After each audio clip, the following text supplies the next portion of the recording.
Yaani protocol inazingatiwa, no kutukana, no matusi, sababu kwanza kuna vyombo vya habari vinarusha live.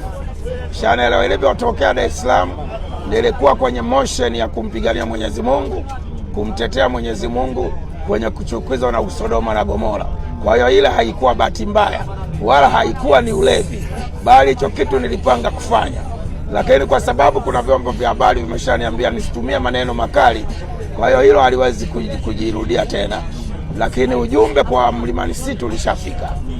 Kwa hiyo na Dodoma waheshimiwa watakuwepo, na sio tu waheshimiwa, Watanzania watakuwepo. Kwa hiyo watarajia show babu kubwa zaidi ya ile ya mwanzo. Waga mara nyingi siwezi kuelezea nitafanya nini. Ilivyo Mlimani City ilikuwa tofauti na mwanzo. Kuona Dodoma watarajia kutakuwa na tofauti. Kwa siwezi kufanya kitu kile kile, sababu msanii lazima, hii ni tour. Tumeanzia Dar es Salaam, kuna tofauti, Mwanza kuna tofauti, na Dodoma lazima ufanye kitu tofauti. Kwa hiyo watu watarajie show babu kubwa, show ya kibabe, show ya kikonki kama kawaida kutoka kwa Fast and For We Live Your Life.